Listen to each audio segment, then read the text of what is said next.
สบายดีสบายดีพี่น้องสบายดีFC เบาเพลงก็ถูกพี่น้องเลยฝนตกตั้งแต่เมื่อวานนี่ยังบ่เศร้าอยู่พายุเข้าบ่วันนี้พี่น้องน้ำเต็มไหเต็มคันเลยพี่ลึกว่าฝนดีเขามีกะดำได้เลยพี่น้องนาเบาเพลงไทยแหละไทยเมื่อวานนี่พี่น้องมือนี้ฝนตกมาถ่วมป๋องหมักห้อยโคงพี่น้อง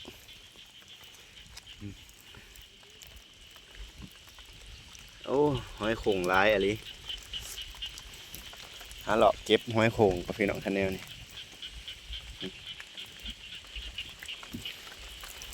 หน้าบ่อแพงมีห้อยโขงเลยพี่น้องปวดโพน้ำเต็มไหน้ำเต็มคันเลยพี่น้อง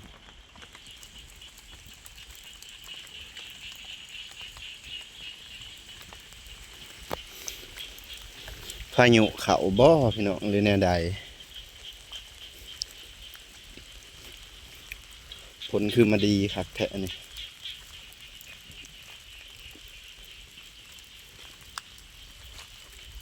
หาเลาะเก็บห้อยโขงก่อนพี่น้องเก็บห้อยโขงไปต้มก่อนต้องไปฝั่งพุทธพี่น้องห้อยโขงหลาย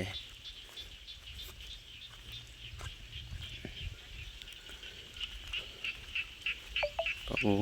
โถบรรยากาศ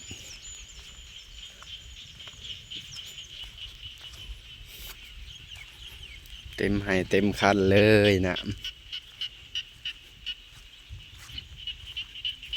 เสียงเขียดที่หน้าห้องสนั่นเนี่ยพอดีเลยเนาะตกมาแส่หยาให้หยาเน่าหยาตายไถมือว่านนี่เนาะกับเบาแสงไถหอดบ่แล้วสับหอดหาให้นะไถคอหักก่อนเอาไถไปเสื่อม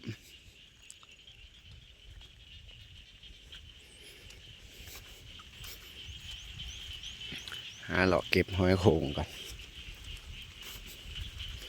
มื้อนี้บ่แพงสิออกไปหน้าทงนั้นพี่น้องไปไถหุดอ๋อโถเนี่ยทางใดมีแต่น้ำเต็มเลย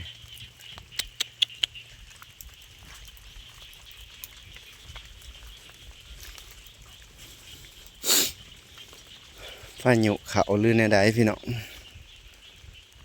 ตอนนี้ระดับแม่น้ำคลองขึ้นแห้งพี่น้องเลยพายุใกล้น้ำอาจสิท่วมได้เนาะพี่น้องเนาะ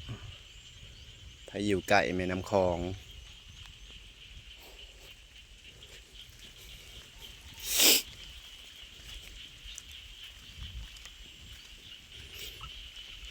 หอยโข่งเนาะหอยโข่งหอยโข่ง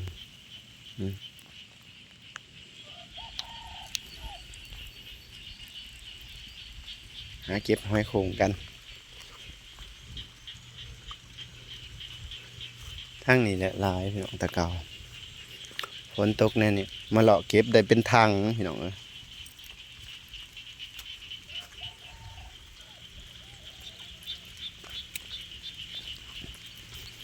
นี่บ่ทันไทยพี่น้อง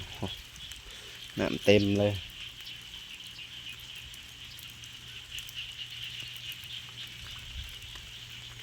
คันมีกะนี่บ่แพงได้ดำแล้วพี่น้องเอ้ยนี่กะพัดยังบ่ทันยาวบ่ทันไทยสับทางลุมไทยแล้วเรียบร้อยพี่น้องอ๋อตัว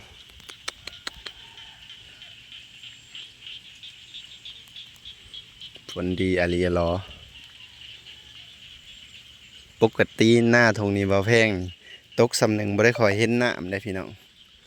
ตกสำหนึ่งน้ำหายเบิดอันนี้รถเต็มไหเต็มคันเลย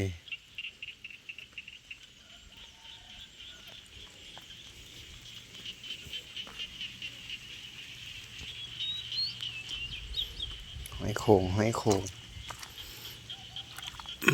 พี่น้องแสบคือยังหอมแสบพี่น้อง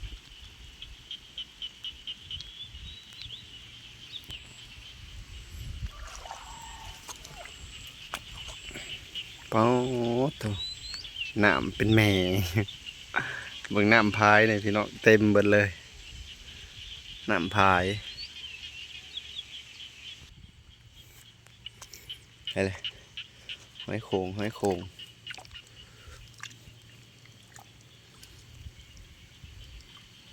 หาเก็บหอยโขงกันพี่น้องนี่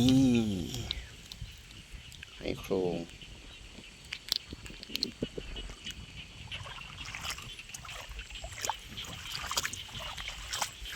ต้องแต่หัวปีพี่น้อง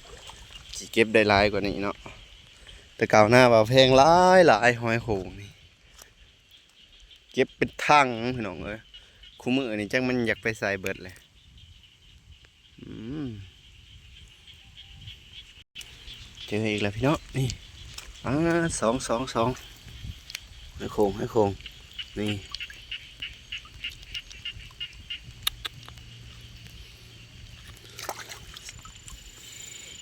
โมเมนต์หอยเซอรี่ได้พี่น้อง หอยโขงหอยเซอรี่โมมี่พี่น้องโอ้โหเถอะหอยโขงพี่น้องอื้อหือเก็บเอามาต้มพี่น้องต้มจำแจ่วบางทีบ่าวแพงก็เก็บไปปล่อยใส่น้องบ่าวแพงนี่หอยโขงเก็บหอยโขงกันพี่น้องฝนตกดีเนี่ยนี่หอยโขงออกโอ้ยน้ำเป็นแหม่เลย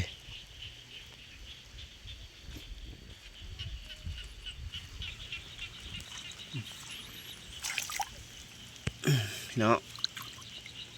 หอยโขงพี่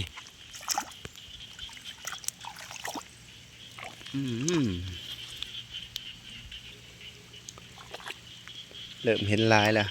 นี่พี่น้องตะเกาโอ้ยขี่งัวกระเดียวหอยโขงเก่าน้ำไหลแบบนี้เนาะขนาขาดบ่มีพี่น้องหอยโขงพอดีต้มเลย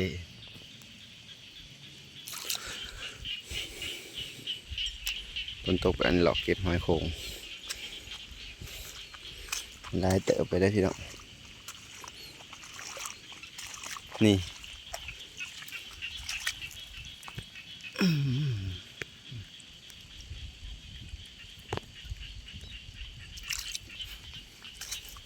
อยู่ตามนี่แหละพี่น้อง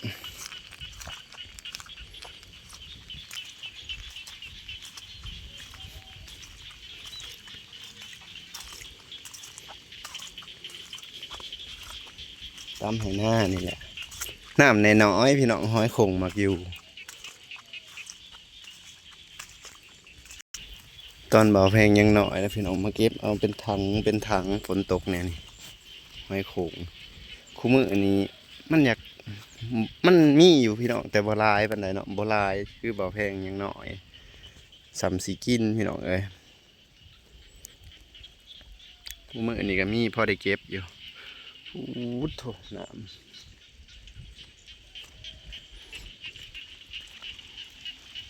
หน้าบ่อแพงเป็นหน้าโน้นหน้าโขกได้นี่พี่น้อง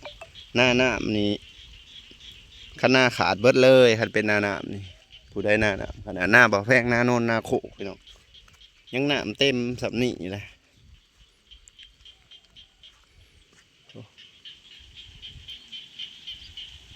ปลาพี่น้องปลาปลาคอปลาคอขึ้นมาเลยนี่เห็นโตพี่น้องปลาคอ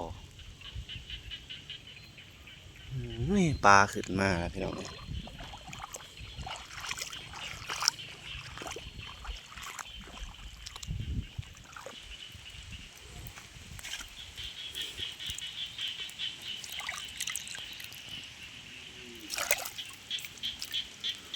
หอยโขง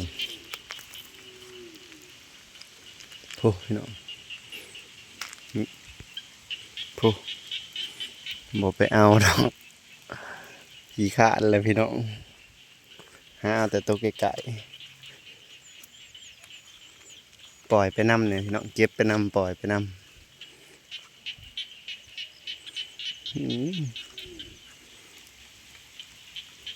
บรรยากาศเป็นตานอนเว้นแต่เบาแพงบ่ได้นอนเว้นดอกพี่น้องเพราะว่าสิไปไถนาแล้วตอนนี้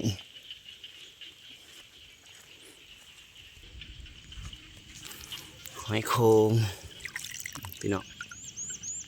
พอตบมาได้นี่ได้หลายแล้วพี่น้อง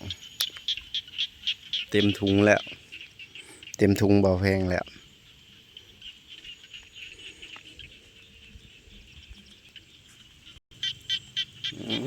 พี่น้อง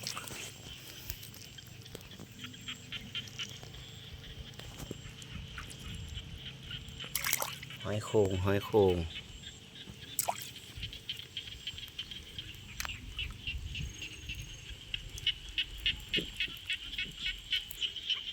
โอเคพี่น้องมาหอนดิบ่แพงครับได้พอต้มเลยพี่น้อง